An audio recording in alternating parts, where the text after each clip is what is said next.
Okay. Center myself here. Looking. Okay. Hello, everyone. What's up? Welcome back to another live stream from the Bored Cyborg. Today we've got a rather large mailbag episode that consists of a bunch of different things. You know me, my taste is all over the place.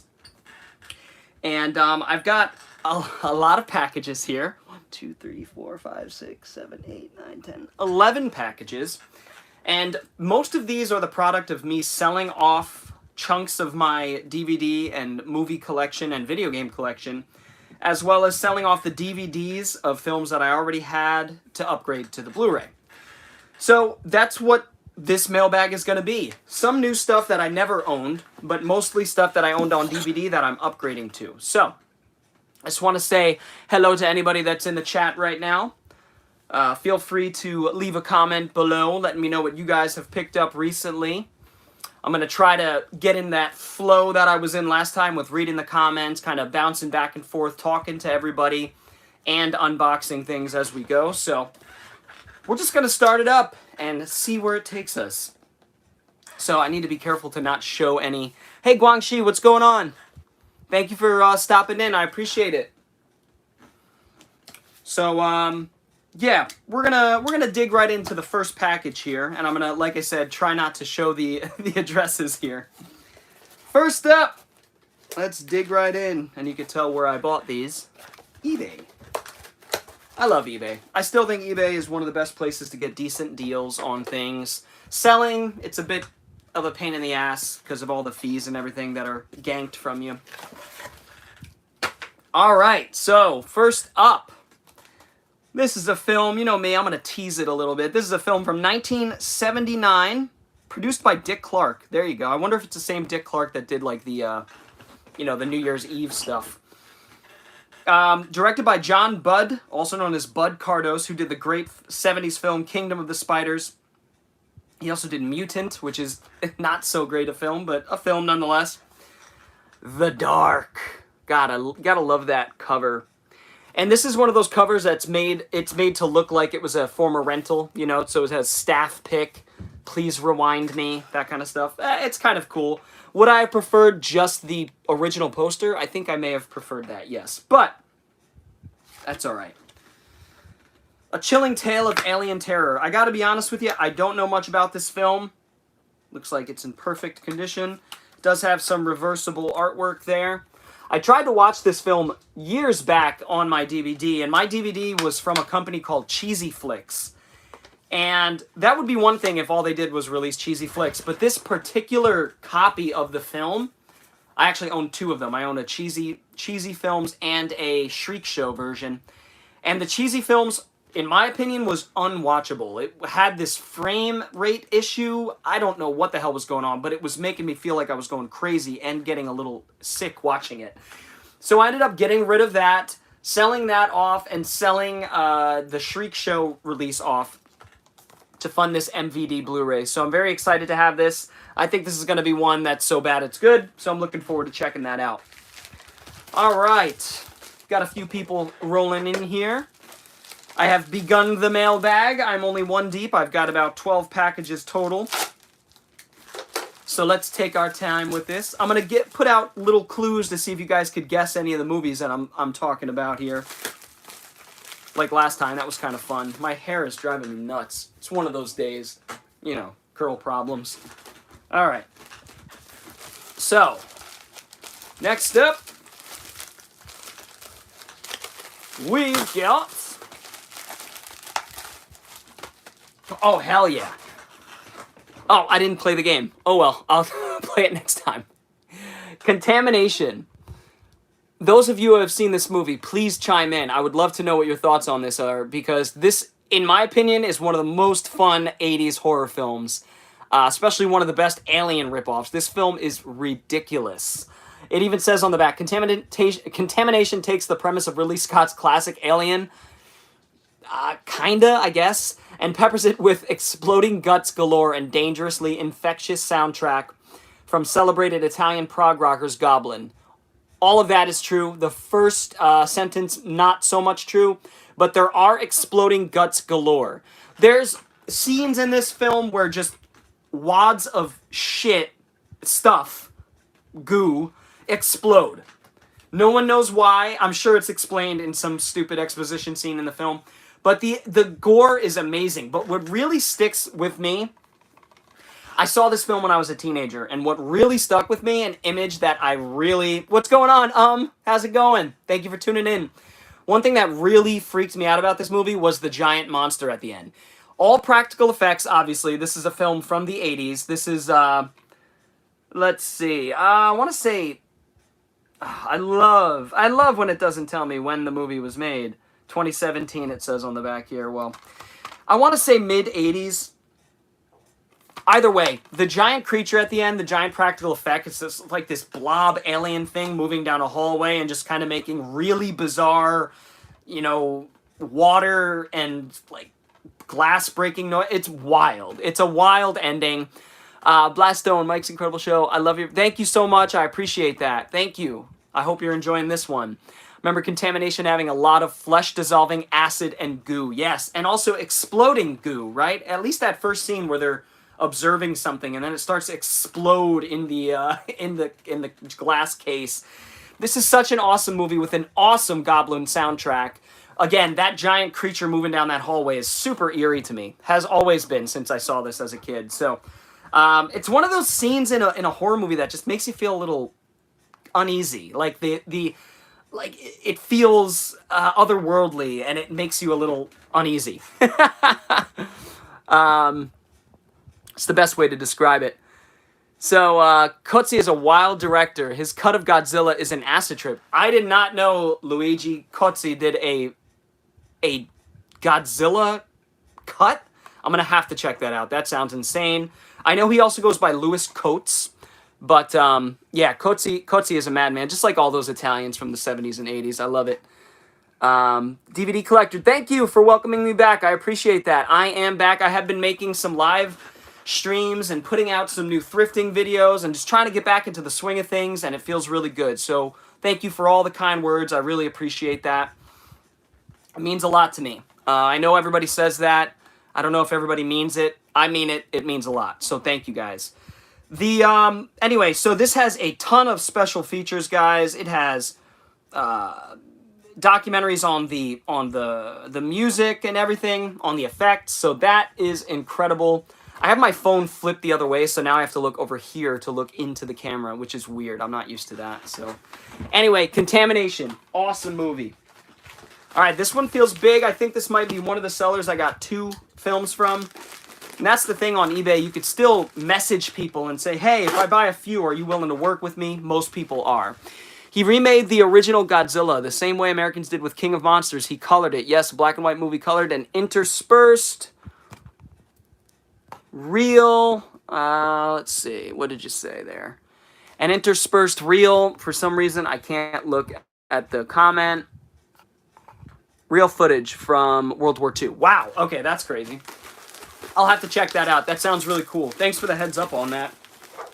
I'm sure it's garbage, but, you know, gotta check it out. Alright, guys. Coming up next. If you guys are enjoying this, feel free to hit that thumbs up. It does help me with, like, exposure and all those kinds of things. So if you're here and enjoying this, feel free to give it a thumbs up. I would appreciate that.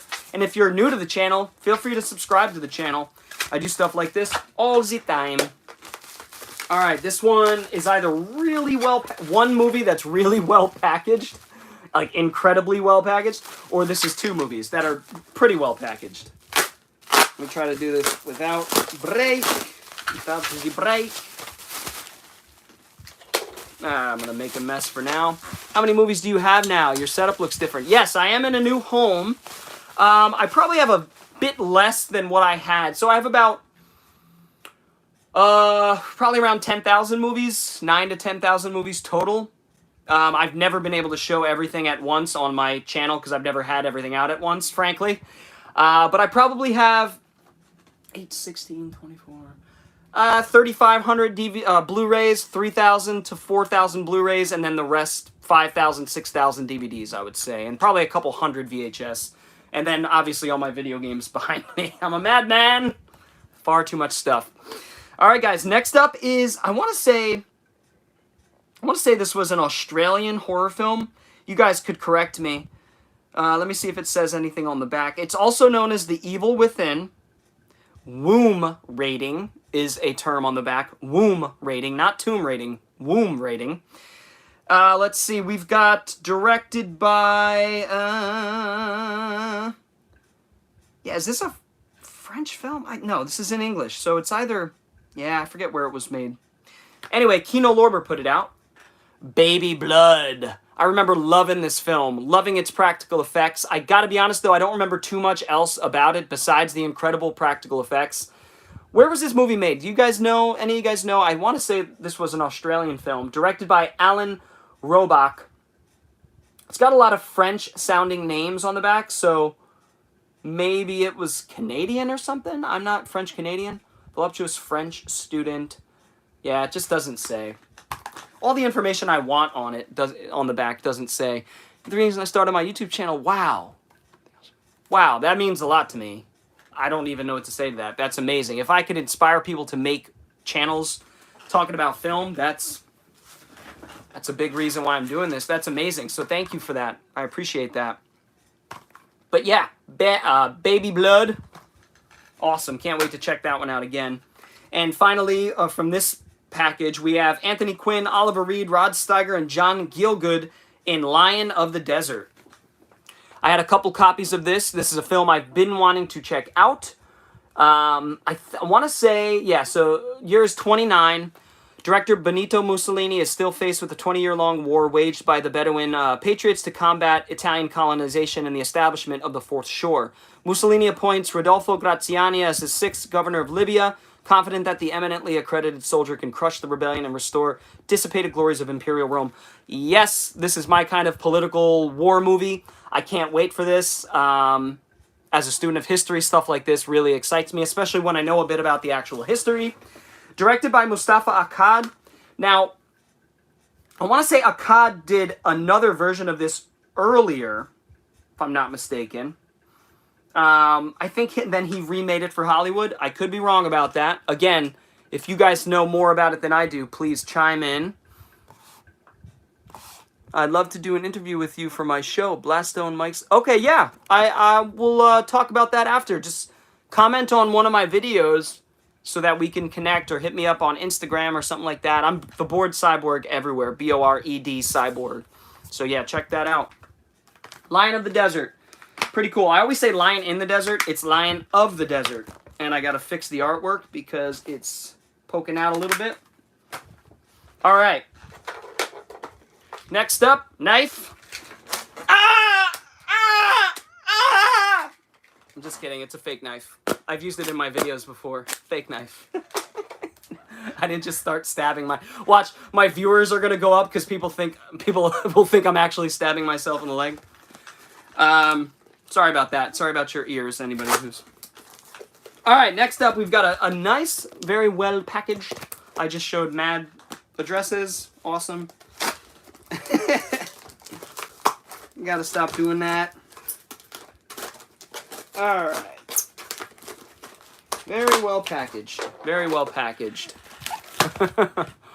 Very well packaged.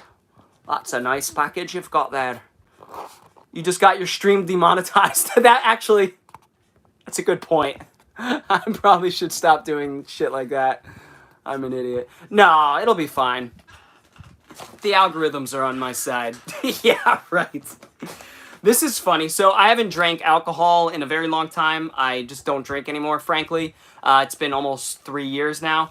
But the beer that I used to drink was Voodoo Ranger. I used to love that beer. I used to drink way too much. And then that's when I stopped. So, all right. Next up, we've got... This is another single Blu-ray here. Dun, dun, dun, dun, dun, dun, dun, dun, dun. Oh, yeah. This one is a film that I've been wanting to see for a very, very long time. Directed by John Boorman, starring Powers Booth. So John Boorman plus Powers Booth, that's a great team up. It's one of those guys in the jungle movies, kind of like, it looks like Southern Comfort or, I don't know, a film like that. I don't know much about it besides the fact that Charlie Borman, John Borman's son, is in this movie. Hey, Dean, what's going on? Thanks for stopping in. I appreciate it. We're about a quarter of the way through my mailbag here. Powers Booth, yeah, he is awesome, isn't he? He's fantastic. When he's good, he's good. What about Powers Booth in, what was it? Sudden Death, the Van Damme hockey movie. This is a good one. Good to hear, Guangxi. Is it Gongxi? Gongxi. Gongxi. Good to hear that this is a good one because I've been wanting to check it out. He also put Voodoo Ranger, like a sign from the heavens, into it to protect the disc. So Kino put this out. Emerald Forest. Very excited to check this out. Band of the Hand. That's another one that's kind of in the same realm. You got it. You know, you're picking up what I'm putting down. But I like these kinds of movies. Even Lords of the Flies, things like that. In fact, I sold my DVD copy of this and then my double feature that had Emerald Forest and Lord of the Flies. Lord of the Flies was supposed to be here today on Blu-ray, but it from early 90s. But it was refunded to me. It was canceled and refunded. I think it got lost in the mail. So he's in so many great films. Southern Comfort, Rapid Fire, Sudden Death, Frailty. Yeah, he's fantastic. Just a fantastic character actor. And he plays one hell of a bad guy. So I can't wait to finally check out The Emerald Forest. I've been putting off watching it. I pick up my DVD and I'm like, one of my favorite 80s, 90s actors for sure. That's awesome. I pick up my DVD of Emerald Forest once in a while and I'm like, you know, I want to watch this on Blu-ray. All right, next one is coming from Jacksonville, Florida. I'll give a shout out to the eBay name. Go Peachy. Go Peachy. Go Peachy. Go, go, go. All right, first up, what do we got? 2 Blu-rays. This one's not... It could be exciting. I just don't know how I feel about this movie yet. Have I seen Extreme Prejudice? I have. Isn't that a Walter Hill flick? I thought it was pretty good. I gotta watch it again. For some reason, it just didn't click with me. You have over 10,000 movies. Wow, you're up there with me. I don't meet many people that have as many movies as I do. We have serious problems. I'll speak for myself. I have a serious problem. Anyway, this one's not totally exciting, but I had a couple DVDs and one was sealed, and so I got this. I made money buying this. So this is Ivanhoe. Warner Archive collection here. I like films like this. I like period piece, sort of Shakespearean kinds of things, you know, based on old stage plays. Another Powers Booth flick, not my favorite, but I'm also a fan of Nick Nolte. Yes, of course, both are fantastic. 48 Hours, one of my favorites. So this one's directed by Richard Thorpe. Again, don't know much about it. Won a bunch of, or was nominated for some Academy Awards. Ivanhoe, based on the book, I'm assuming, which I have not read. Next up is another one that probably a lot of you won't find too exciting, but I use CLZ to know what I've got and still don't know what I have. I have a serious problem for sure. Yeah, it is what it is. As long as you could keep it, as long as it's not driving you crazy and you can keep it in some sort of order. The good thing is you can always get rid of stuff and you can always get stuff back. So that's one thing that I'm learning as I get older is, you know, if you want to make a little bit of room, make a little bit of money to buy, I don't know, like what I've done recently is sell probably about 400, 500 DVDs from my collection. And I've bought about 30 Blu-rays, you know, just kind of upgrading, getting rid of stuff I'll never watch. And yeah, it's part of the process. But hey, you know, us Westerners, especially here in America, we're consumers, and that's what we like to do. Where's Stimpy? I'm sorry, he's on the couch right now. He's chilling. He's chilling right now. But I do have, you do see my boy, face hugger, right behind me there. Kind of blocking him. That's all right. It's like a little Easter egg, you know. Anyway, we have the Kronos documentary by Ron Frick. Ron Frick, you guys would know because he directed Koyaanisqatsi. Now, the guy... Oh, I'm sorry, Ron Frick did not direct Koyaanisqatsi. Ron Frick shot and conceived Koyaanisqatsi, and then he left for the 2 sequels and went on to do his own work like Baraka. Can ask what happened to your last few years? Yeah, I mean, long story short, I just needed a break from a lot of different things. Some bad stuff happened in my life. I was dealing with some issues, some personal issues. It's nothing really that exciting. But the main thing was I needed to take a break and sort of recalibrate and figure out what I was doing in my life. And when I stopped, my dog got very sick. He's still alive right now. He's nearing the end of his life. But he when I stopped, it was kind of like I needed a break. That was kind of the straw that broke the camel's back. So I, took a little break. But I'm back, so don't worry, and I don't plan to go anywhere. I love doing this, and I'd love to make this more of a part of my life again. But Kronos is a Ron Frick film. Again, the director of Baraka, the guy who conceived and shot Koyaanisqatsi, one of my favorite films of all time. This is a nice short little hour-long documentary, supposed to be absolutely beautiful, otherworldly. So I'm looking forward to that. It's great to have you back. Your themed videos were some of my favorite. Cyberpunk, actor deep dive, favorite from each year. Yes, I definitely plan to do stuff like that again. Whether or not I'm going to do them live, or some of them live and some of them not so. Because I want to do my part 2 of Japanese Cyberpunk. I'm glad you enjoyed that. Not a lot of people watched that, and I took a lot of time to do that video and a lot of research, and I put a lot of my heart into that one. So I'm glad some people enjoyed it. All right, moving right along here. Hello, everybody that is in the live stream. 12 people. That is awesome. Thank you all for tuning in. If you like the channel and want to see more stuff like it, feel free to hit that thumbs up button and subscribe if you're not already subscribed. I'll be doing more and more videos as we move along. All right, this one's really cool as a student of history and as a student of Soviet history, 20th century history. Sergei Eisenstein's Battleship Potemkin. This is a film I have seen. It's a remarkable film that takes place during 1905. It was shot in 1925. I want to say, 1925, 1926, 25. And it takes place, it portrays a rebellion that broke out in 1905 in Tsarist Russia, which was one of the progenitors to the two revolutions that happened in 1917, and where the Tsar fell and then the communists or the Bolsheviks took over. And this is a film that is very much right in the thick of all of those historical events. So to me, this is a historical film. All films are in that sense, but to come out in 1925, after the Bolsheviks had taken power, and while Lenin was getting very ill and Stalin was kind of maneuvering through Soviet politics to take power, fraught time in history, a terrifying time in history. 100-year anniversary. Wow, I just put 2 and 2 together thanks to your comment. This is 100 years old. Wow. That is amazing. Kino comes with a nice slipcase there. I don't absolutely need the slipcases, but when they are included, I'll take it. This is just a beautiful version here. I'm excited. Your channel is refreshing. Too many channels focused on slipcovers and packaging. You actually talk about films. Yeah. As I mentioned, that slipcovers mean nothing to me. If I get a free one, great. I'm actually on the cusp of selling off all of my Blu-ray and 4K slipcovers that are worth something. There are some of these Star Wars slipcovers and Marvel slipcovers go for 20 bucks. I'm selling those to buy more Blu-rays. It's ridiculous. I don't need the slipcover. Dick Van Dyke could have seen that film in theaters if he was a Russian. Yeah, as like a 2-month-old, right? He's 100 now, isn't he? It's crazy, Dick Van Dyke. All right, guys, next up is what feels like a not so well packaged package here from Pennsylvania. Let me just check in with the comments here.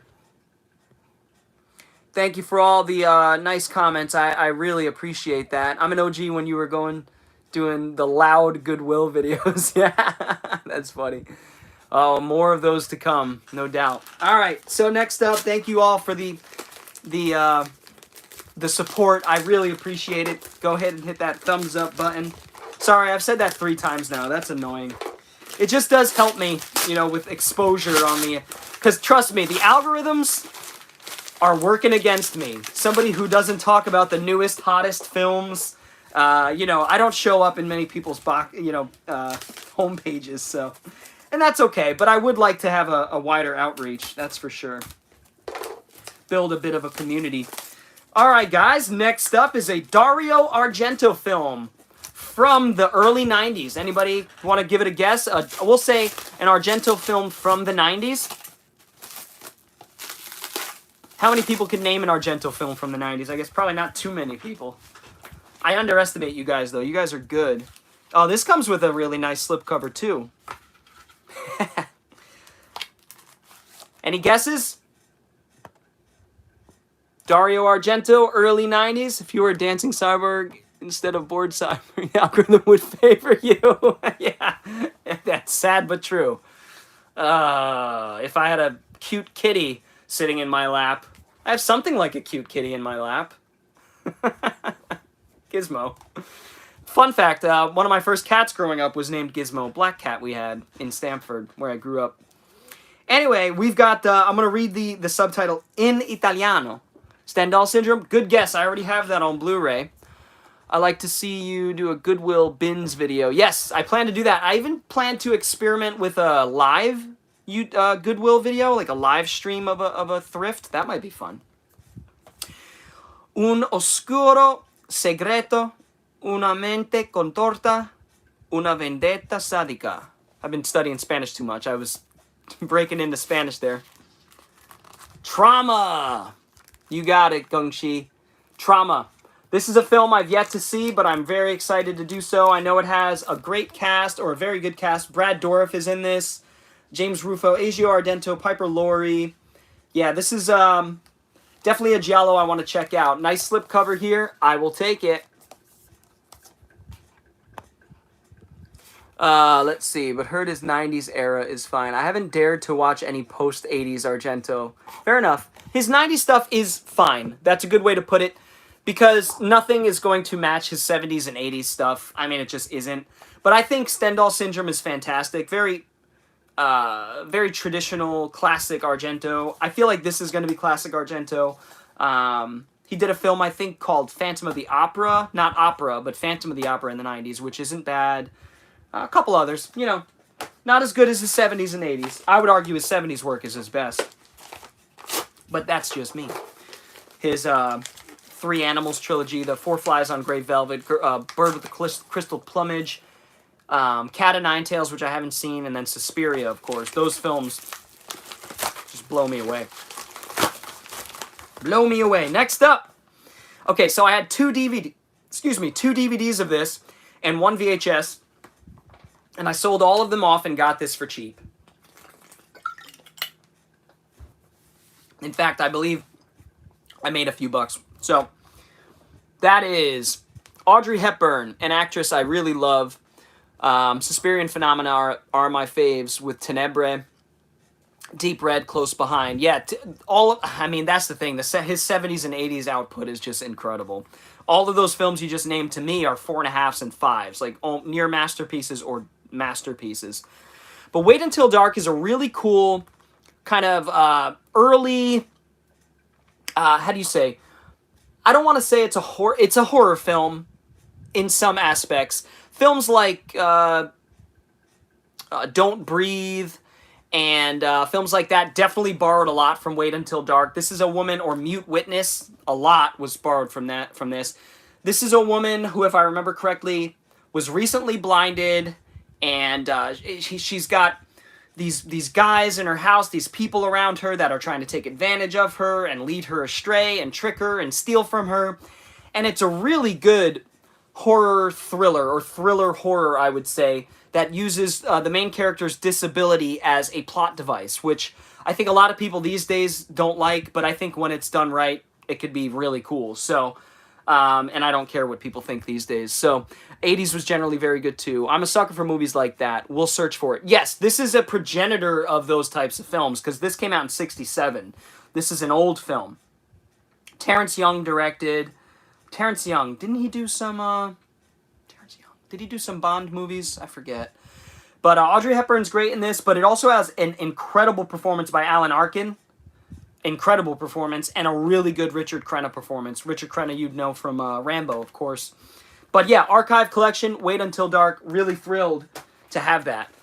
Because it's a very underrated sort of proto-American horror kind of film. Alright. Alright, we've got two in here. Let's take one out at a time. Hello to anybody who's just joining in. I've got a couple more packages left here for this mailbag, and if you missed it, I'm going to archive this, so you can always check it out later. All right, this one's interesting. This is a film I haven't seen since I was very young, and I remember enjoying it. But I had 3 copies of it on DVD, and I sold it off to fund this by Imprint. Searching for Bobby Fischer. This is a really cool chess movie. I know, a chess movie. Obviously, a movie could be good. You could take any subject, any topic, and make a good movie out of it, or make a good piece of art out of it. I do believe that, and chess, this is one hell of a chess movie as far as I remember. Based on a true story. It also has Morpheus, Lawrence Fishburne there, in sort of a mentor role. And yeah, I haven't seen this film in a really long time, but a really nice copy of it. I got it for really cheap because I bought a couple from the same seller, and I saved some money that way. And yeah, looking forward to checking this out again. It's been a very long time. That's an early 90s film now. Oh yeah, my horror fans out there, rejoice! I have added to the collection an 80s slasher that has effects done by the great Tom Savini. Any guesses? Tom Savini, 80s slasher. And it's directed by Joseph Zito, who did some classic, hardcore, violent 80s films. The one that comes to mind is Red Scorpion. I'm pretty sure he did Dolph Lundgren's Red Scorpion, which is an awesome movie. And Joseph Zito, let's see if it says anything else he's done. Oh yeah, he did the final chapter. So that's Friday the 13th, the final chapter. Graphic gore, Tom Savini. Any guesses? A shout out for highly underrated 70s cat and mouse Night Terror from 1977. It's a road horror film in the vein of Joyride. Ooh, I'll have to check that out. I do like Joyride. Anyway, so the mystery slasher is The Prowler.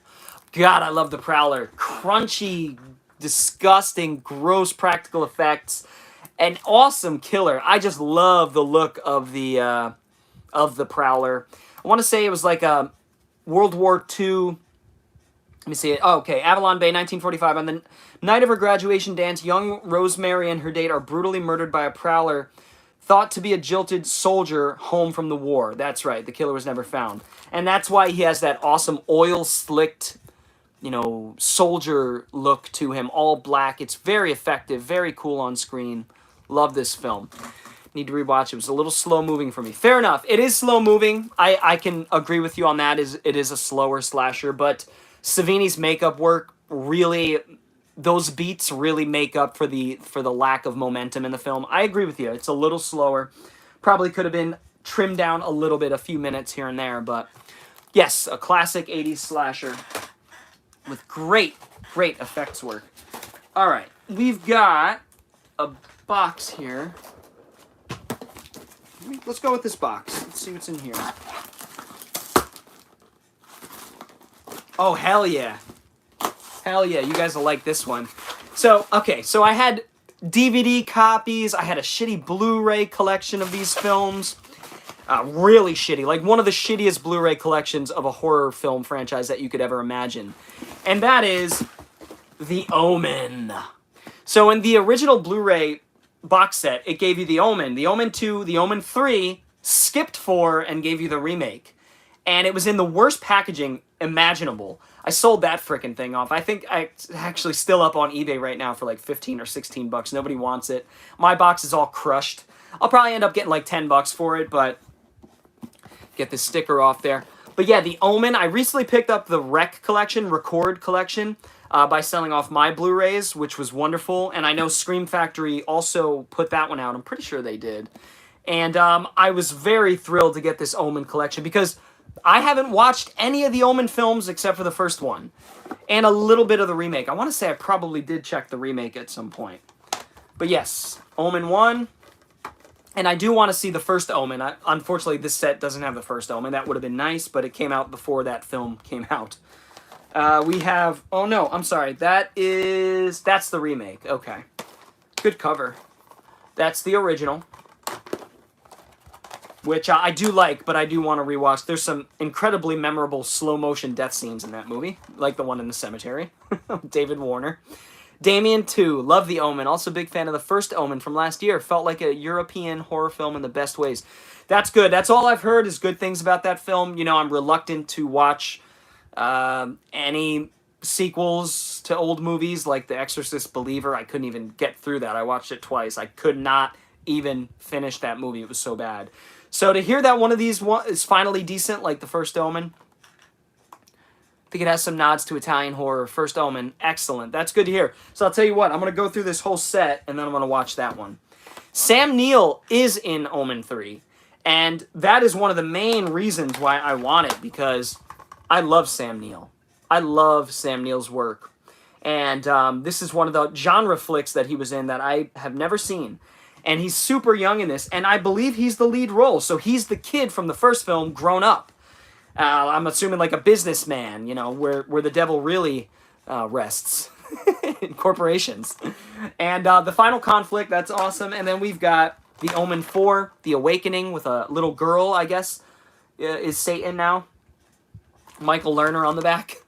Look at that. That's pretty cool. And then the Omen 2. Okay, so these are a little out of order, but let me put them in order. Omen 2, Final Conflict is number 3. Omen 4, there we go, guys. So you know me, I don't mind spending a few less dollars on a box that's a little, you know, beat up, has some stickers, has some wear. I got this for really cheap, and after selling all my DVDs and Blu-rays, it'll come out to about nothing. So, all right, guys. Last but not least, I hope this is an exciting last one. I've been working on mapping out various slasher eras. With you being an outspoken slasher fan, I was wondering if you can give me some...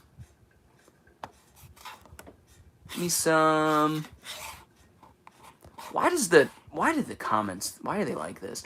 But on a few eras I've tried to define. Yeah, no, for sure. That sounds like fun. Again, you could message me and we could talk about that. I think you had said you wanted to send me some stuff too, and we could exchange information that way. I looked into a P.O. box, and I gotta be honest, way too expensive for me right now.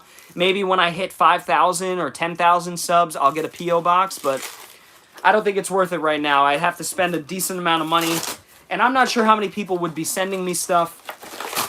So, you know, I don't want to risk it right now. But we could hook up, and I could give you my address, and we could do it that way, so... Alright, so last but certainly not least, this is a good one for my horror fans out there, starring Robert Englund, an 80s horror film that he doesn't get too much, credit for. Message you elsewhere about it. Sounds good. Yeah, just let me know. I only really check YouTube, buddy, so if you want to, comment on one of my videos, then I could, or I could go to Instagram or whatever's easiest for you. What would be easiest for you? Because I can go to my Instagram. I just don't use it much. But Robert Englund stars in a Dwight H. Little version of Phantom of the Opera from 1989. 93 minutes long. This is a nice, brisk version of Phantom of the Opera with a little bit heavier on the gore than most versions, a little bit more horrific, a little bit more of a horror film. But Robert Englund is great in this. I believe he plays the Sims classic role of the Phantom. Yep, he plays the Phantom as he should. Bill Nighy is in this, Terrence Harvey, Molly Shannon. Wow, she must be young. And obviously Dwight H. Little, who did Halloween 4, Marked for Death, Rapid Fire, we were just talking about. I don't have a Discord. I've been told I should probably get a Discord soon. Especially because I like to have community-based conversations and stuff like that. But yeah, hit me up on a comment somewhere. Or on Instagram. But if you do hit me up on Instagram or Facebook or Twitter or whatever the hell it's called these days, just know that you have to alert me to that through a video. So just, comment on a video and we'll go from there. But yeah, this is a very exciting one to have in the collection. You never heard of this one. Okay, yeah, check this out. Robert Englund is in this. He's the Phantom. Phantom of the Opera. Scream Factory put this out. I sold my DVD copies for not much, but... I did spend a few dollars out of pocket for this. Alright, guys. Well, that's going to do it for yet another mailbag episode. I hope you guys enjoyed this. I'm going to give you an overview here of what I got. Lots of nice horror in there. The Dark, Contamination. Mostly horror. As is usual for me. I say about half horror. So that's really cool. Nice haul. Thank you all so much for checking in. I really appreciate it. There will be more of these to come. I'm working on editing a thrifting video as we speak.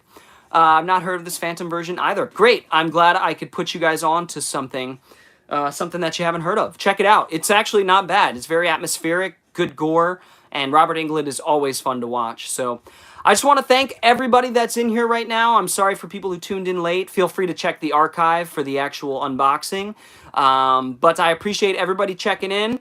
If you did enjoy this, please feel free to hit that thumbs up. Subscribe to the channel if you are not and would like to see more videos like this. I am back.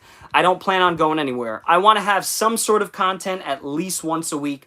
That's my goal, and I do not want to break that goal because I love to do this. And so yeah, so stay tuned for a thrifting video. I've got some other videos in the shoot, and it's good to hear that some of you guys enjoyed some of my more, I'd say, niche videos like the Japanese cyberpunk ones. So I'll start thinking about some stuff that I can do. The main issue right now, guys, is I'm saving up for a computer that I can edit on.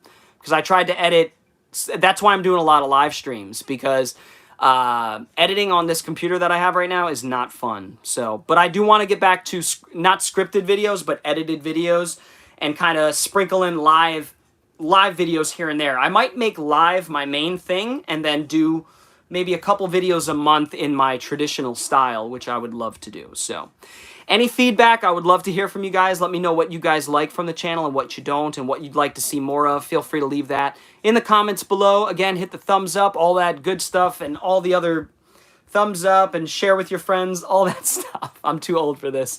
Thank you guys so much. It was a pleasure talking with all of you, as it always is. Stay tuned for more videos. I will see you all next time. Comment on my latest video. Perfect. Thanks, We'll talk. We'll talk for sure. Thank you. And until next time, guys, I'll see you all next time. End of line next time.